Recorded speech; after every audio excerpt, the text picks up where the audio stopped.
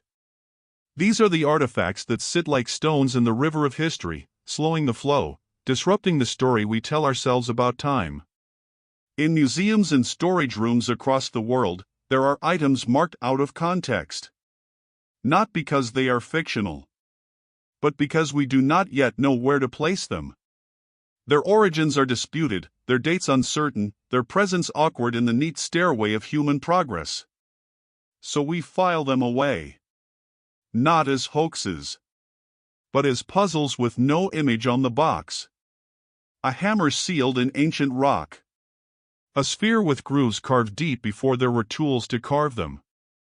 Maps that show land before it melted, coastlines that should not have been known. These things exist.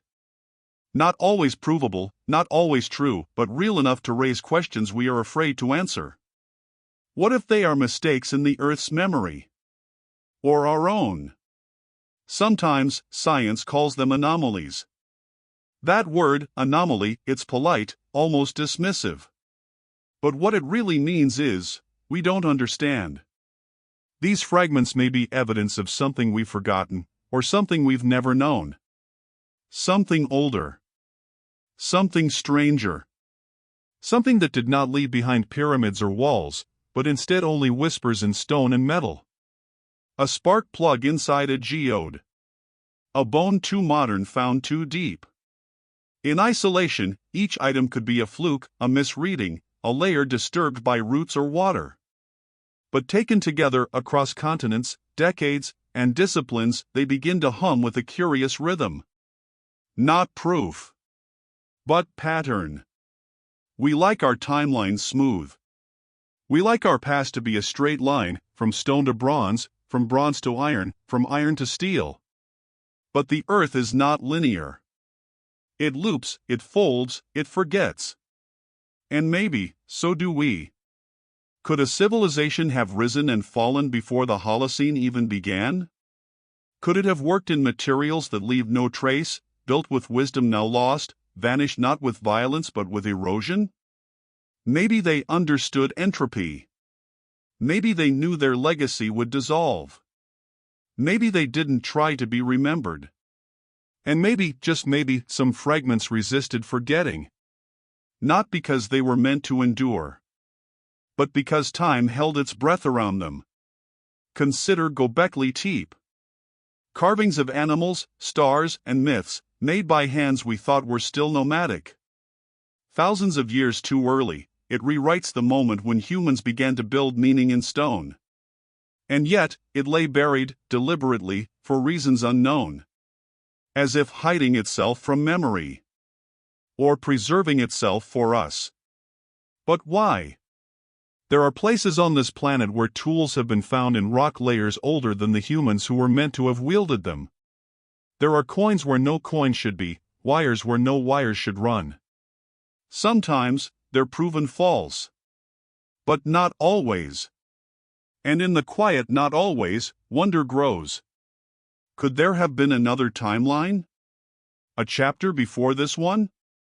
Something erased not by catastrophe, but by time's quiet attrition? And if that's true, why did they leave no record we can read? Or perhaps, they did. But we don't know how to see it. Because not all messages come in words. Not all memories wear form. Some arrive as material that shouldn't exist. As stories that feel older than language. As music in stone, rhythm and structure, symmetry in ruins long since weathered into hill and plain. And maybe our science, still young, is not yet old enough to read them. These artifacts, the ones that don't fit, they are not shouting. They are whispering. They are not trying to convince us. They are waiting. For patience. For perspective. For curiosity without conclusion. Because sometimes the story is not wrong. It's just incomplete. And if this much lies just beneath the surface, how much deeper do we dare to dig?